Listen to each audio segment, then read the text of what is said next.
One welcome back. अच्छा, कुछ इसमें इंपॉर्टेंट टर्म्स हैं जो रिकॉल करने जा रहा हूँ, जो कि टर्म्स यूज़ होती है, छोटे छोटे टर्म्स होते हैं। अक्सर ब्रोकर्स को पता होना चाहिए जब आप डेवलपर ऑफिस जाते हो, जब वो प्रेजेंटेशन दे रहे होते हैं, आपको प्रोजेक्ट के बारे में बता रहे होते हैं, तो आपको कुछ टर्म्स यूज़ होती हैं मार्केट के अंदर, वो पता होनी चाहिए। तो वो थोड़ा सा एक रिकॉल करने जा रहा हूँ। जो इंपॉर्टेंट टर्म्स हैं वो ज़्यादातर यूज़ होती हैं अगेन एंड अगेन। तो चलते हैं और उसको देखते हैं बेसिकली क्या क्या है। सबसे पहले हम स्टार्ट करते हैं number one, of plan property से। अभी ऑफ प्लान प्रॉपर्टी मैंने आपको बताया था, वो property purchase directly from a developer before completion, जो कि आप डायरेक्टली डेवलपर से परचेज करते हो, उसे आप कहते हो ऑफ प्लान प्रॉपर्टी। फिर आ जाता है आपका सेकेंडरी मार्केट क्या है। अब लोग अक्सर बात करते हैं यार कहाँ काम कर रहे हो, यार मैं सेकेंडरी मार्केट पे काम कर रहा हूँ। इस मीन कि वो रेडी प्रॉपर्टी पे काम कर रहा है, या तो वो रीसेल प्रॉपर्टी पे काम करे। Resale property sold by an existing owner, उसे सेकेंडरी प्रॉपर्टी भी कहते हैं। वो प्रॉपर्टी जो रेडी हो चुकी है, या वो प्रॉपर्टी जो ऑलरेडी, ऑब्वियसली सी बात है, जो रेडी है उसका कोई ओनर तो होगा ना, तो वो किसी और के पास जब ट्रांसफ़र होती है तो उसे आप जो है अपना जो कि कहते हैं सेकेंडरी प्रॉपर्टी भी कह सकते हैं उसे, ठीक है। अब हम बात करते हैं डीएलडी की। DLD again Dubai land department government authority है जो कि रियल स्टेट को रेगुलेट करती है। रीरा के बारे में सुनेंगे, real estate regulatory agency under DLD. उकूद क्या होता है? इनिशियल रजिस्ट्रेशन सर्टिफिकेट होता है फॉर ऑफ प्लान प्रॉपर्टीज़। जब भी आप ऑफ प्लान प्रॉपर्टी बाय करते हो, जब आप 14% डेवलपर को पे कर देते हो तो आपको उकूद मिलता है। जब आप डेवलपर को किस्तें पूरी कर देते हो तब आपको मिलता है title deed, officially ownership document issued by DLD. SPA क्या होता है? Sale and purchase agreement between buyer and seller and developer. समझ आ गई? एसपीए क्या होता है? Seller purchaser agreement. जब भी आप ऑफ प्लान प्रॉपर्टी बाय करते हो तो आपको जो डॉक्यूमेंट साइन करने के लिए मिलता है वो होता है SPA, sale and purchase agreement between buyer and seller. तो जब भी आप ऑफलाइन बेचोगे, यार एसपीए साइन हो गया, एसपीए साइन हो गया, एसपीए साइन हो गया, ये मिलने को मिलेगा आपको। फिर जब आप सेकेंडरी प्रॉपर्टी बेचते हो या कोई रेडी प्रॉपर्टी बेचते हो तो आपको जो बेसिकली टर्म्स यूज़ होता है, फॉर्म एफ कर लिया मैंने, एमओयू हो गया, एमओयू हो गया आपका, फॉर्म एफ हो गया, agreement between buyer and seller in secondary market. जब आप प्रॉपर्टी बेच रहे होते हो ना, जो लास्ट में एमओयू होता है बायर सेलर के दरमियान, ये ब्रोकर ही करवाता है। ये हमारा लास्ट सेशन आएगा जिसमें मैं सारा बना के दिखाऊंगा, पूरी की पूरी डील कैसे बनती है, ए बी एफ बना के दिखाऊंगा, क्योंकि मैं एग्जिस्टिंग पहले कह चुका हूँ। तो लेकिन सेपरेट टॉपिक रखने का फ़ायदा नहीं है जब तक आपको प्रॉपर एक सिनेरियो से समझ ना आएगी ना कि किस तरह से आपने बनाना है और किस तरह से सारी चीज़ें मैनेज करनी है, ठीक है। फिर आ जाता है ट्रस्टी ऑफिस। ये भी मैंने आपको बताया था। ट्रांसफ़र कहाँ पर होता है? प्रॉपर्टी का ट्रांसफ़र कहीं तो एक ऐसी जगह होगी जहाँ पर होगा, दोनों बायर सेलर इकट्ठे होंगे, वो है trustee office, authorize office where property transfers are completed. फिर आता है एनओसी। एनओसी का होता है नो ऑब्जेक्शन सर्टिफिकेट। ये कौन लेता है? एनओसी हमेशा हमेशा जब भी आप एनओसी की बात करेंगे तो जो प्रॉपर्टी का ओनर होगा, जो सेलर होगा ना, जब वो प्रॉपर्टी अपनी बेचता है ना, सबसे पहले एनओसी क्लियर करवाता है डेवलपर से कि भाई डेवलपर पे कोई पेंडिंग अमाउंट्स तो नहीं है। तो हम बात करेंगे यार बस अभी एमओयू हो गया, ट्रांसफ़र कितनी देर रहती है ट्रांसफ़र को? तो जो आपका जो मैनेजर होता है वो आपसे पूछता है ट्रांसफ़र को कितनी देर है, बस आप फिर कहते हो यार सर अभी सेलर ने एनओसी अप्लाई की है। अब एनओसी क्या होता है? No objection certificate issued by developer before transfer. फिर सर्विस चार्जेस। अब जब भी आप कोई लेट्स सपोज लैंडलॉर्ड है या आप हो, फॉर एग्जांपल एक बायर हो, आपने किसी बिल्डिंग में एक अपार्टमेंट बाय किया है, तो आप सर्विस चार्जेस पे करोगे ही करोगे। उसे कहते हैं annual maintenance fees paid by property owners. क्योंकि वो सर्विस चार्जेस के अंदर क्या क्या आता है? सर्विस चार्जेस के अंदर वेस्ट है, आपका रोड्स है, आपका सिक्योरिटी, आपका पूल, आपका जो है अपना गार्डन मेंटेनेंस है, आपकी जो कॉमन एरियाज़ के अंदर आपकी लॉबी चीज़ें मामलात, ये सब सर्विस चार्जेस के अंदर आता है। पार्किंग एरिया हो गया, क्लीन नीट एंड क्लीन, सब चीज़ें जो हैं वो सर्विस चार्जेस के अंदर आती हैं। तो मैं एक ओनर हूँ, मैंने एक प्रॉपर्टी बाय की, अपार्टमेंट बाय किया, चाहे टाउन हाउस बाय किया, तो मुझे सर्विस चार्जेस देने ही पड़ते हैं। अपार्टमेंट में मोस्टली सर्विस चार्जेस जो होते हैं वो डिपेंड करता है कि अगर वो अपार्टमेंट लग्जरी है तो वो फिर किसी के 18 दिरहम से 22 दिरहम पर स्क्वायर फीट भी होता है, कभी कभी 10 से 12 दिरहम पर स्क्वायर फीट भी होता है, 15 दिरहम पर स्क्वायर फीट भी होता है। अगर हम टाउन हाउस की बात करें सर्विस चार्जेस के, तो पर स्क्वायर फीट 3.5 इमार लेता है, 3.5 दिरहम, 3.5 दिरहम लेता है इमार नॉर्मली। जो है ना वो, अब वो किस पे चार्ज करता है, बिल्ट अप एरिया पे या प्लॉट साइज़ पे, वो बिल्ट अप एरिया पे चार्ज करता है, ठीक है। फिर आ जाता है एस्क्रो अकाउंट। अब एस्क्रो अकाउंट क्या है? Escrow account basically protected account where developers collect project payments. अब एस्क्रो अकाउंट मैंने बताया था, जब भी यहाँ पर कोई डेवलपर अपनी कोई बिल्डिंग लॉन्च करता है या कोई कम्युनिटी लॉन्च करता है, तो जब तक वो एस्क्रो अकाउंट गवर्नमेंट से नहीं ले लेता तब तक जो है अपना वो प्रोजेक्ट मार्केट नहीं कर सकता, वो किसी को बेच नहीं सकता। इसीलिए इंटरनेशनल इन्वेस्टर्स के जो पैसे हैं वो बड़े सेफ़ एंड सिक्योर होते हैं। तो एस्क्रो अकाउंट होता क्या है? डेवलपर है, वो आया दुबई के अंदर, चाहे वो पाकिस्तान से है, इंडिया से है या किसी भी एरिया से है, वो वहाँ पर डेवलपमेंट कर रहा है, बड़ी बड़ी बिल्डिंग्स बना रहा है। जब वो दुबई आएगा ना, तो सबसे पहले प्लॉट ख़रीदेगा।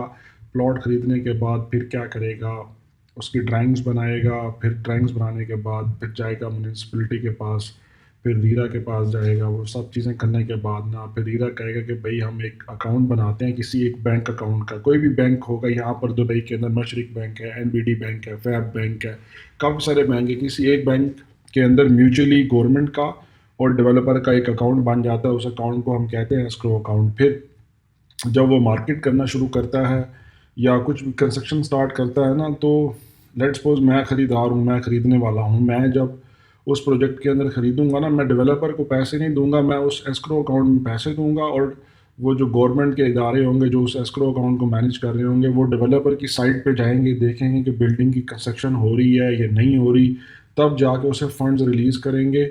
तो इस अकाउंट को कहते हैं एस्क्रो अकाउंट। इसीलिए इन्वेस्टर्स के पैसे महफूज होते हैं, सेफ एंड सिक्योर होते हैं। फिर हम जब आप आगे जाएंगे, जब चीज़ें मेच्योर होती जाएंगी ना, तो फिर मैं आपको एक प्रॉपर एसपीए को रीड आउट करना है, क्लोजेस कौन कौन सी हैं, कैसे रीड आउट करना है वो भी तरीका बताऊंगा, एमओयू को कैसे रीड करना है वो भी मैं आपको सारा तरीका बताऊंगा। अच्छा, फिर एक आपको सुनने को मिलता है, यार प्रॉपर्टी हैंड ओवर हो गई है। यार मैं हैंड ओवर लेने जा रहा हूँ प्रॉपर्टी का। हैंड ओवर से मुराद ये है कि उसने ऑफ प्लान पे प्रॉपर्टी बाई की थी, अब वो प्रॉपर्टी जो है, जो डेवलपर है उसने बना ली है, अब वो हैंड ओवर देने जा रहा है, मीन कब्जा देने जा रहा है। तो hand over mean when developer delivers the completed property. अच्छा, आगे चलते हैं स्नैगिंग। अब स्नैगिंग का आपको लफ्ज़ सुनने को मिलेगा, यार कहाँ जा रहे हो? अक्सर ब्रोकर कहेंगे यार मेरे क्लाइंट का अपार्टमेंट है, उसकी स्नैगिंग हो रही है आज। स्नैगिंग से मुराद क्या होता है? प्रॉपर एक इंस्पेक्शन होती है to identify defects before hand over. जब भी कोई डेवलपर दुबई के अंदर, लेट्स सपोज एक बिल्डिंग बनी, उसके अंदर एक मेरे क्लाइंट का अपार्टमेंट था और मैंने उसे ख़रीद के दिया था, अब मैं उसके बिहाफ पे जाके भी स्नैगिंग करवा सकता हूँ। जाके देखूंगा भाई किसी जगह से कोई डिफेक्ट तो नहीं है, कोई लीकेज तो नहीं है, कहीं से पेंट तो ख़राब नहीं है, कहीं से कोई चीज़ तो ख़राब नहीं है। तो उस प्रोसेस को कहते हैं स्नैगिंग, ठीक है। तो ये अक्सर लफ्ज़ आपको सुनने को मिलेगा, स्नैगिंग करवाने जा रहा हूँ, स्नैगिंग हो रही है मेरे अपार्टमेंट की, फिर मैं बेचूंगा। अब होता है R O I, normally return on investment for a property. Rental के लिए यूज़ होता है आर ओ आई। एक बंदा है, उसने 1 मिलियन का अपार्टमेंट लिया रेडी, और उसको 60,000 रुपये रेंट, 60,000 दिरहम रेंट पे दे दिया, तो 6% का उसे इट्स मीन रेंटल आ रहा है। वो अब जो हमारा इसके बाद जो टॉपिक है ना, वो complete R O I, R O V, capital appreciation, ये सब इसके फार्मूलाज कैसे आपने निकालना है, आपने क्लाइंट को कैसे बात करनी है। अब जब रियल स्टेट में एंटर होंगे, आपको नंबर्स के बारे में पता होना चाहिए, जब तक नहीं पता होगा आप काम नहीं कर पाएंगे। फिर कैपिटल एप्रिसिएशन आ गया जी, increase in property value over time. एक बंदे ने 2 मिलियन की प्रॉपर्टी ली, 3 साल बाद वो प्रॉपर्टी 3 मिलियन की होगी, जो ऊपर वाला 1 मिलियन जो उसको प्रॉफिट हुआ उसे हम कहेंगे capital appreciation. Increase in property value over time. Rental yield, annual rental income as a percentage of a property value, ठीक है। अब रेंटल यील्ड दो तरह की होती है, एक नेट होती है, ग्रोस रेंटल यील्ड। वही रेंटल यील्ड बेसिकली क्या होती है, जो आपको साल का रेंट आता है ना नॉर्मली, ठीक है। Annual rental income as a percentage of a property value. अब एलटीवी क्या होता है, loan to value ratio used by banks for mortgage. अब अक्सर लेट्स सपोज, नॉर्मली क्या होता है दुबई में, जो सैलरीज पर्सन है, जो सैलरी पे काम कर रहे हैं, जो बिज़नेस पे काम कर रहे हैं, बिज़नेस ओनर्स हैं जो बिज़नेस का, वो अगर अक्सर प्रॉपर्टीज़ जो है ना वो मॉर्गेज पे लेते हैं। अब मॉर्गेज क्या है जी? मॉर्गेज में ना बैंक आपका इन्वॉल्व होता है, वो आपका एलटीवी चेक करता है, लोन टू वैल्यू रेशियो, कि भाई कि वाकई ही क्या ये प्रॉपर्टी जो ये मॉर्गेज करवा रहा है, अप्रूवल ले रहा है, लोन ले रहा है हमसे, तो क्या वाकई ये लोन हमें वापस कर पाएगा या नहीं कर पाएगा। At loan to value ratio use by bank for mortgages. अब मॉर्गेज क्या है? Bank financing use to purchase property. अक्सर लफ्ज़ सुनेंगे आप, यार प्रॉपर्टी आई हुई है मॉर्गेज की ना। अच्छा मैं अपना बता दूं, मैं मॉर्गेज पे कोई भी चीज़ नहीं बेचता, मैं ओनली सिर्फ कैश पे ऑफ प्लान और ऑफ प्लान रीसेल बेचता हूँ। अगर आप लोग मॉर्गेज बेचना चाहते हैं so you can sell easily mortgage, कोई प्रॉब्लम नहीं है। अच्छा अब वैल्यूएशन, वैल्यूएशन का क्या मतलब होता है? Professional assessment of a property market value. अभी हम पूरा एक जो अगला नेक्स्ट टॉपिक आएगा ना प्रॉपर्टी एवेल्युएशन का, कि जो मैं आपको पोर्टल्स बताऊंगा, नॉर्मली जब हम वैल्यूएशन करेंगे तो उन प्रॉपर्टी पोर्टल से करेंगे, ठीक है ना। हमें पता लग जाएगा कि यार इस एरिया की ये प्राइस है, इस एरिया में अपार्टमेंट इतने का बिका है, इस एरिया में अपार्टमेंट की ये जो है अपना प्राइस है, टाउन हाउसेस की ये प्राइस है।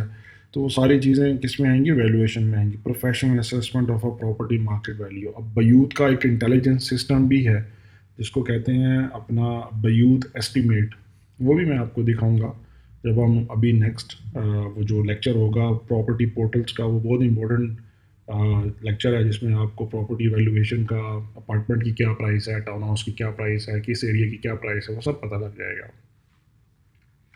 अच्छा प्रोफेशनल ब्रोकर को ना कोई भी जब प्रॉपर्टी अकूत भेजो या कोई टाइटल डीड भेजो ना, वो ठग करके बता देगा सर, बेशक वो एरिया नहीं करता। मैंने आपको पहले बताया था कि आपने जैक ऑफ ऑल ट्रेड्स नहीं बनना, ठीक है ना, मास्टर ऑफ नन। कि आप सोचेंगे मैं सब एरियाज़ का मास्टर बन जाऊँ, आप नहीं बन पाएंगे, क्योंकि वो आप सही तरीके से डिलीवर ही नहीं कर पाएंगे। तो वैल्यूएशन आपको करना आनी चाहिए। कोई एक बंदे ने अपार्टमेंट लिया, आपको पता हो गया यार इसका वाकई पैसे बढ़ेंगे या नहीं बढ़ेंगे, उसके क्या फार्मूलाज हैं, और जब हम शुरू करेंगे ना प्रॉपर्टी फाइंडर वाला लेक्चर तो उसमें मैं बताऊँगा। चलें जी, ब्रोकर क्या होता है? लाइसेंस्ड रियल एस्टेट एजेंट है फैसिलिटिंग ट्रांजैक्शंस। बीआरएन क्या होता है? Broker registration number. आपसे अक्सर पूछेंगे भाई आप ब्रोकर हो, आपने बीआरएन बनवाया है? बीआरएन मीन ब्रोकर रजिस्ट्रेशन नंबर। फिर ओआरएन ऑफिस रजिस्ट्रेशन नंबर, किस रियल एस्टेट में काम कर रहे हो, क्या वाकई ओआरएन है? अक्सर सेलर जब आप प्रॉपर्टी मांगते हो ना उसको उनसे बेचने के लिए, वो आपसे कहते हैं कि भाई आप अपनी कंपनी का लाइसेंस भेजो या ओआरएन नंबर भेजो, हम वेरीफाई करते हैं। तो ओआरएन नंबर से भी आप वेरीफाई कर सकते हो। एक ऐप है दुबई रेस्ट ऐप, उसका एक अलग टॉपिक है कि वहाँ दुबई रेस्ट ऐप में जाके आपने जो प्रोजेक्ट्स दुबई में बन रहे हैं उनकी कितनी कंस्ट्रक्शन हो चुकी है, कितनी ट्रांजेक्शन हुई है आज की डेट में दुबई में, वो सब आप उस ऐप से देख सकते हो। उसका एक अलग टॉपिक है, वो अलग समझाऊंगा मैं आपको, क्योंकि सारी चीज़ें हमने मिक्स नहीं करनी। ये बस कुछ टर्म्स हैं आपके माइंड में होनी चाहिए, मैं इसलिए समझा रहा हूँ, ये आपको पता होना चाहिए, ये लाजमी, ये अक्सर यूज़ होती रहेंगी, ठीक है। अच्छा फ्री होल्ड प्रॉपर्टीज़, मैंने एक पूरा लेक्चर था, full ownership rights for UAE and foreign buyers in designing area designated areas. कुछ एरियाज बनाए हैं इन्होंने जहाँ पर फ्री होल्ड है। अब लीज होल्ड में क्या है? Ownership rights for a fixed lease period, mean 100 साल के लिए होगा या 10 साल के लिए आप खरीद सकते हैं, उसके बाद आपकी ओनरशिप नहीं होगी उस प्रॉपर्टी की, लेकिन हाँ एक मुद्दत अरसे तक होगी, उसके बाद वो ऑटोमेटिकली जिसकी वो जगह थी लोकल की वो उसके पास वापस चली जाएगी, ठीक है। अच्छा जी, जो long term UAE residency available through qualifying property, golden visa के बारे में आपने अक्सर सुना होगा कि यार गोल्डन वीज़ा क्या है। अच्छा जी, गोल्डन वीज़ा 10 साल का वीज़ा है, दुबई ऑफ़र कर रहा है, अबू धाबी भी ऑफ़र कर रहा है समटाइम। अभी तो आजकल अबू धाबी ने क्लोज़ किए हुए हैं, और आपको पहले दुबई ऑफ़र कर रहा था, शारजा भी कर रहा था, अजमान से भी था, लेकिन ज़्यादातर दुबई ही ने ही ऑफ़र किए हैं। अब जो गोल्डन वीज़ाज़ हैं ना वो दुबई ने ऑफ़र किए हैं। अब गोल्डन वीज़ा क्या है? Long term UAE residential residency available through qualifying property investment. अब गोल्डन वीज़ा कैसे खरीद सकते हैं आप? अगर एक बंदा जिसके पास 2 मिलियन वर्थ की प्रॉपर्टी हो, 2 मिलियन वर्थ से मुराद या तो वो कैश पे खरीद ले 2 मिलियन की वर्थ की प्रॉपर्टी, या तो वो डाउन पेमेंट दे दे, और प्रॉपर्टी 2 मिलियन की है वो 20% डाउन पेमेंट दे दे और 4% डीएलडी का पे कर दे, तो तब भी वो क्वालिफाई हो सकता है। गोल्डन वीज़ा पे भी एक अलग लेक्चर है पूरा, वो हम जब जाएंगे कि कितने टाइप्स के वीज़ाज़ हैं दुबई के अंदर, जब मैं एक कंसल्टेंट है नॉर्मली उसके पास जाऊंगा जो कि ये सारा डॉक्यूमेंटेशन करता है, वही गाइड करेगा प्रॉपर। लेकिन आपके माइंड में होना चाहिए कि यार गोल्डन वीज़ा कैसे ख़रीद सकते हैं। गोल्डन वीज़ा बेसिकली ख़रीदा नहीं जाता, कुछ प्रोफेशंस हैं लाइक डॉक्टर, इन्फ्लुएंसर्स, उनको ये गवर्नमेंट ऑफ दुबई देती है, या आपके पास 2 मिलियन वर्थ की प्रॉपर्टी हो, आप इंडिविजुअल ओनर की बात कर रहा हूँ, एक ओनर है उसके पास 2 मिलियन वर्थ की प्रॉपर्टी है, यानी कि 20 लाख दिरहम की वर्थ की प्रॉपर्टी है, तब उसको गोल्डन वीज़ा के लिए वो एलिजिबल हो जाएगा। 10 साल का वीज़ा है, 10 साल बाद रिन्यू करवाना है। दूसरा ऑप्शन ये है कि या वो किस्तों पे ख़रीद ले प्रॉपर्टी और वो पे करे अपना 20% डाउन पेमेंट और 4% DLD, 24% के बाद उकूद ले, उकूद लेने के बाद जो है वो गोल्डन वीज़ा के लिए क्वालिफाई हो जाएगा। और वो प्रॉपर्ट गोल्डन वीज़ा कब तक रहेगा? जितने अरसे तक उसकी प्रॉपर्टी उसके नाम पे रहेगी। जैसे ही वो प्रॉपर्टी बेचेगा तो उसका गोल्डन वीज़ा ख़त्म हो जाएगा। हाँ, अगर वो बेचता है, बेच के कोई और प्रॉपर्टी ख़रीदता है उसी पैसों से, 2 मिलियन वर्थ अबव की ख़रीदता है, तो वो गोल्डन वीज़ा बरकरार रहेगा। ठीक है, चले जी अब आगे चलते हैं। ई ओ आई अक्सर सुनने को आपको मिलेगा, expression of interest submitted before a launch. अच्छा, एक डेवलपर है एमार, हफ्ते बाद वो कोई प्रॉपर्टी लॉन्च करने जा रहा है या कोई कम्युनिटी लॉन्च करने जा रहा है या कोई बिल्डिंग लॉन्च करने जा रहा है। अब मैंने ख़रीदना है 1 बेडरूम अपार्टमेंट। तो नॉर्मली क्या होता है, 5% या 10% एक इमारत ना एक प्राइस फिक्स कर देता है, यानी कि 2 लाख या 3 लाख दिरहम या 4 लाख दिरहम या 1 लाख दिरहम जो है ना, कुछ होते हैं जैसे डमैक जो है वो 50,000 EOI लेता है, बिनगाती भी 100,000 EOI, 1 लाख दिरहम का EOI लेता है, कुछ 50,000 लेते हैं दिरहम। अब EOI क्या होता है? अब मुझे मुझे लग रहा है कि यार अब मैंने ये लेना है अपना, इस बिल्डिंग के अंदर लाजमी मैंने अपार्टमेंट खरीदना ही खरीदना है। तो फिर डेवलपर आपको ऑफर करता है कि भाई आप EOI जमा करवाएं, एक्सप्रेशन ऑफ इंटरेस्ट, के वाकई आप खरीदना चाह रहे हैं, आप हमें ये कुछ अमाउंट है, 20,000 या 50,000 जो भी डेवलपर रखता है। अभी 1 बेडरूम का 50,000 आपने EOI जमा करवाना है, 2 बेडरूम का 1 लाख करवाना है और 3 बेडरूम का 1.5 लाख करवाना है। अब मैंने लेना है 1 बेडरूम, मैं क्या करूँगा, 50,000 जमा करवा दूंगा इमार को। और अब होगा क्या, जिस दिन लॉन्च होगा ना, प्रायोरिटी मुझे देंगे। मीन जिस दिन लॉन्च होगा, एक और ख़रीदार आया, उसने कहा जी मुझे जो है ना अपार्टमेंट चाहिए। अब प्रायोरिटी किसको देंगे? जिसने एक्सप्रेशन ऑफ इंटरेस्ट जमा करवाया होगा। अक्सर एक्सप्रेशन ऑफ इंटरेस्ट अगर अपार्टमेंट मुझे पसंद नहीं आया तो महीना 1.5 महीने के अंदर वो वापस भी हो जाता है। ठीक है ना, वो वापस कर देते हैं। जब तक आपका SPA साइन नहीं होता तब तक जो है ना वो अपना वापस कर देते हैं। अगर SPA साइन हो जाता है, आपने डाउन पेमेंट पे कर दी, SPA साइन हो गया, फिर आपको पैसे वापस नहीं मिलते डेवलपर से। तो EOI mean expression of interest submitted before a launch. कभी भी आप देखेंगे अक्सर आपको नज़र आएगा कि यार EOI जमा करवा दिया है, यार EOI जमा करवा दिया, मैंने 5 EOI जमा करवा दिए हैं। 5 EOI की मुराद ये है कि जमा तो करवा दिए हैं, अब आगे डिपेंड करता है कि यूनिट मिले। समटाइम्स ऐसा होता है, एग्रेसिव लोकेशन की बिल्डिंग होती है या एग्रेसिव लोकेशन के टाउन हाउसेज होते हैं या विलाज होते हैं जो पहले से ही ख़त्म हो जाते हैं। पहले दिन अभी लॉन्च ही होता है तो लोग EOI इतने जमा करवा देते हैं, वो EOI ही क्लोज कर देते हैं, भाई हम आगे ले नहीं रहे, हमारे पास ऑलरेडी बंदे पहले इकट्ठे हो गए हैं। मीन इतना क्रेज भी होता है। तो EOI mean expression of interest before a launch. Allocation, unit assign to investor after EOI submission. अब जब EOI आप जमा करवा देते हो, आपने एक यूनिट पसंद कर लिया, 601 अपार्टमेंट नंबर ये मुझे पसंद आ गया है, तो फिर डेवलपर आपको जब वो यूनिट अलॉट करता है उसको कहते हैं एलोकेशन। ठीक है ना, एलोकेशन हो गई है, हाँ यार अल्लाह का शुक्र है मेरी एलोकेशन हो गई है, मेरे क्लाइंट, मैं अपने क्लाइंट को एलोकेट करवा दिया अपार्टमेंट। तो एलोकेट का मतलब है कि उसने डाउन पेमेंट पे कर दी है, चीज़ें सारी कंप्लीट हो गई हैं, तो बस तब जाके जो है ना अपना आप सुकून में आ जाते हैं कि भाई अब मेरा कमीशन खरा है।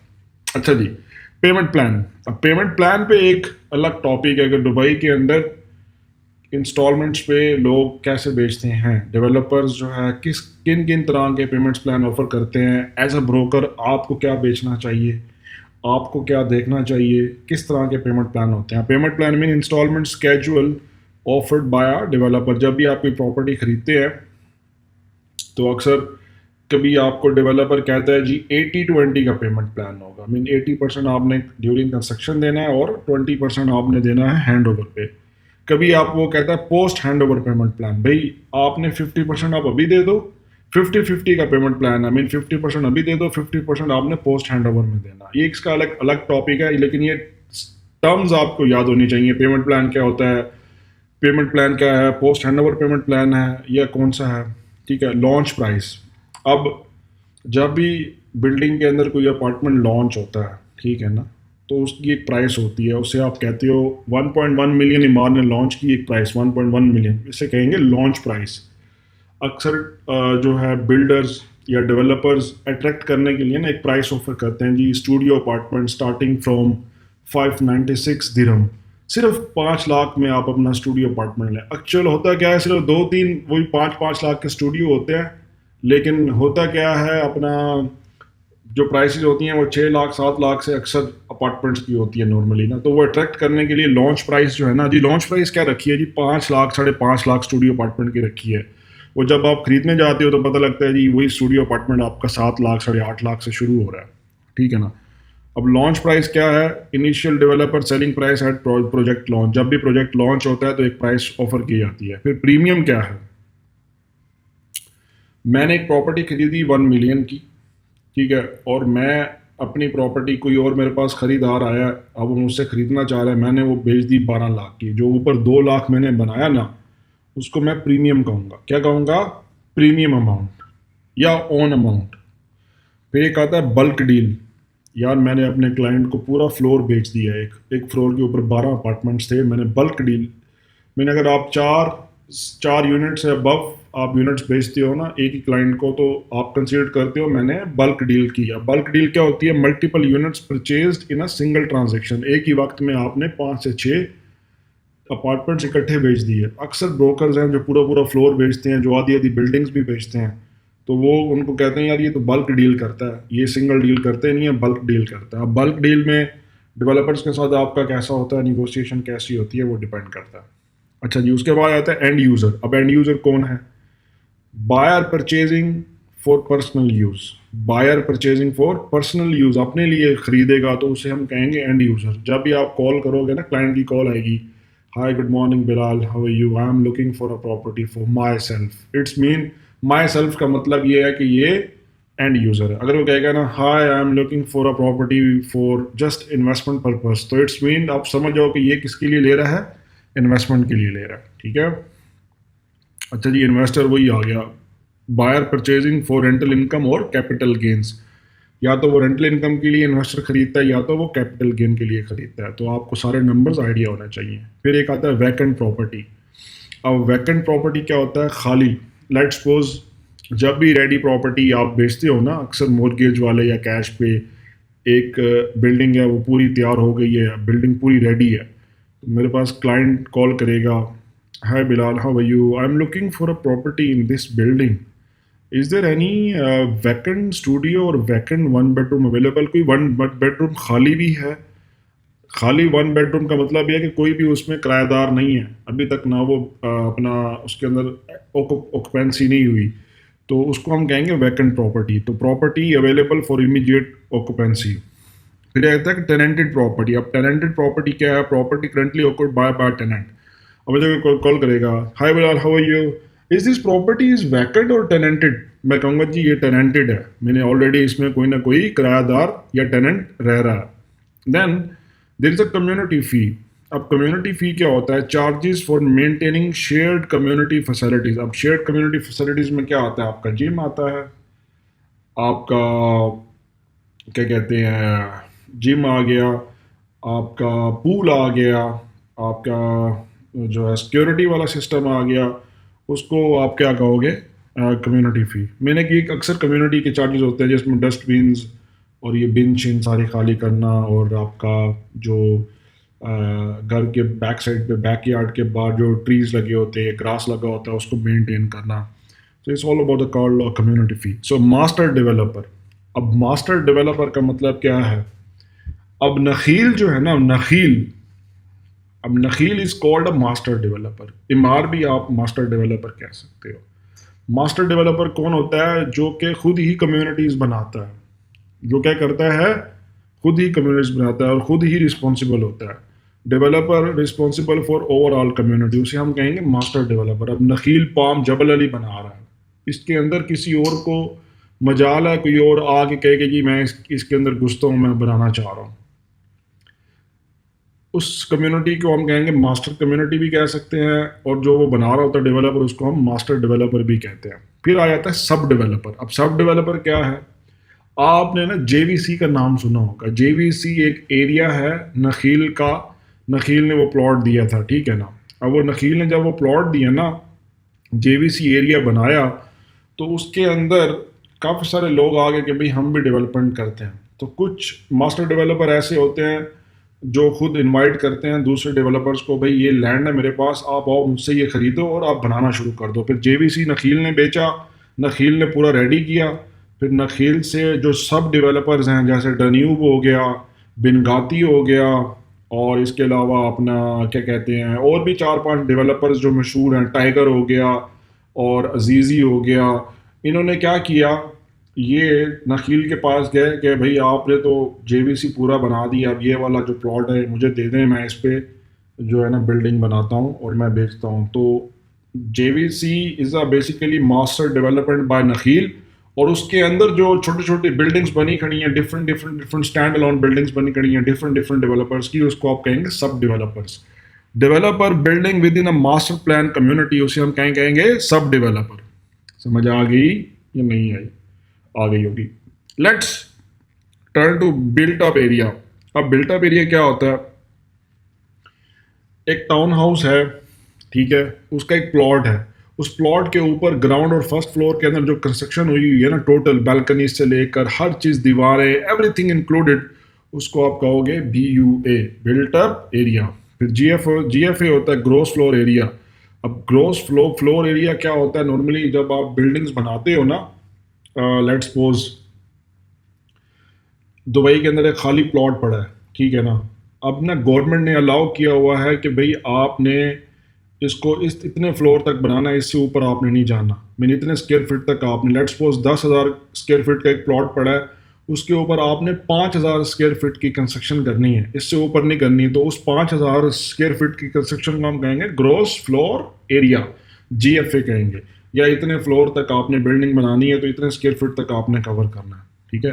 फिर प्लॉट एरिया होता है। Plot area total land area of a property, mean जिस लैंड के ऊपर प्रॉपर्टी बनी होती है उस लैंड को हम प्लॉट एरिया कहते हैं। फिर कॉर्नर यूनिट होता है, वो यूनिट जो कि बिल्कुल कॉर्नर होगा। अक्सर आपको टाउन हाउसेस में सुनने को मिलेगा, यार सिंगल रो है, यार कॉर्नर यूनिट है। कॉर्नर यूनिट इमार में हमेशा 4 बेडरूम होता है। तो unit located at the corner with larger plot और बेटर प्राइवेसी। सिंगल रो के मुराद ये है, एक ही यूनिट होगा जो कि सिंगल रो होगा। आपने टाउन हाउसेस वाले लेक्चर में पढ़ा होगा, मैंने पूरा का पूरा गाइड किया होगा। Property facing open spaces rather than another property, उस प्रॉपर्टी को हम क्या कहेंगे? Single row property. कि ऐसी प्रॉपर्टी जो कि बैक साइड से, जब आप अपने बैक यार्ड में बैठे होंगे ना और आपको कुछ भी सामने कोई प्रॉपर्टी नज़र नहीं आ रही होगी, तो उस प्रॉपर्टी को हम सिंगल रो कहेंगे। अगर आपको कोई और घर नज़र आता है अपने बैक यार्ड से तो उसको हम कहेंगे back to back property. Park facing unit directly facing a park और green area is called park facing. Lagoon view property overlooking a lagoon, mean पानी के ऊपर जो प्रॉपर्टीज हैं अक्सर उसे हम लगून व्यू कहेंगे। VOT, अब लेट्स सपोज क्या होता है, फॉर एग्जांपल अक्सर घर जो होते हैं या अक्सर अपार्टमेंट जो होते हैं ना वो रेंटेड होते हैं, ठीक है। अब let's suppose I am owner of a studio apartment और वो मैंने रेंट पे दिया हुआ था। अब मेरा प्लान बन गया कि यार मैं अब इसको बेचना चाह रहा हूँ। अब मैं जब बेचता हूँ ना, बेचने के लिए लगाऊंगा तो ब्रोकर मेरे से पूछेगा, hi mister Bilal, how are you? Good.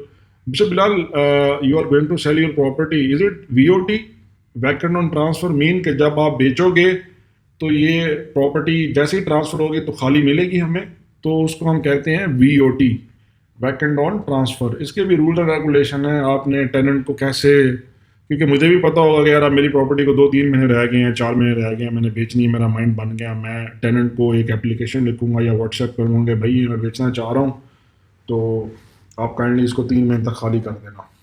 Net seller क्या होता है? Seller receive a fixed amount, buyer pays transfer cost.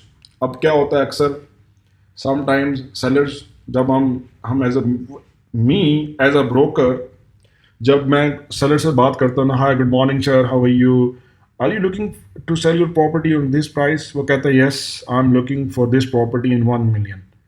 तो मैं उसे कहता हूँ, is there any price negotiation और something like that? No no no, there is no negotiation, I am going to sell 1 million net. 1 million net mean के 1 million सीधा सीधा मुझे चाहिए, इससे 1 दिरहम भी कम नहीं होना चाहिए। Net mean net. फिर ट्रांसफर फी होता है। ट्रांसफर फीस क्या होता है? DLD fee typically 4% paid during transfer. There is no taxes on property buying selling, सिर्फ ट्रांसफर फीस होती है। वो कौन देता है? हमेशा बायर देता है, ठीक है। जब आप प्रॉपर्टी परचेस करते हो कुछ भी, तो आपको 4% DLD देना पड़ता है। चले जी, this is exactly the basic terms use in Dubai for a broker, जो कि इस ब्रोकर को ये आइडियाज़ पता होने चाहिए। कब भी कोई आपसे पूछे ना कि BRN क्या होता है, गोल्डन वीज़ा किस तरह होता है, पोस्ट हैंडओवर पेमेंट प्लान क्या है, बल्क डील क्या है, एंड यूज़र क्या है, तो you must know about all these terms. Thank you so much for watching this video. We will meet in the next video. Bye bye. Take care. Thank you so much.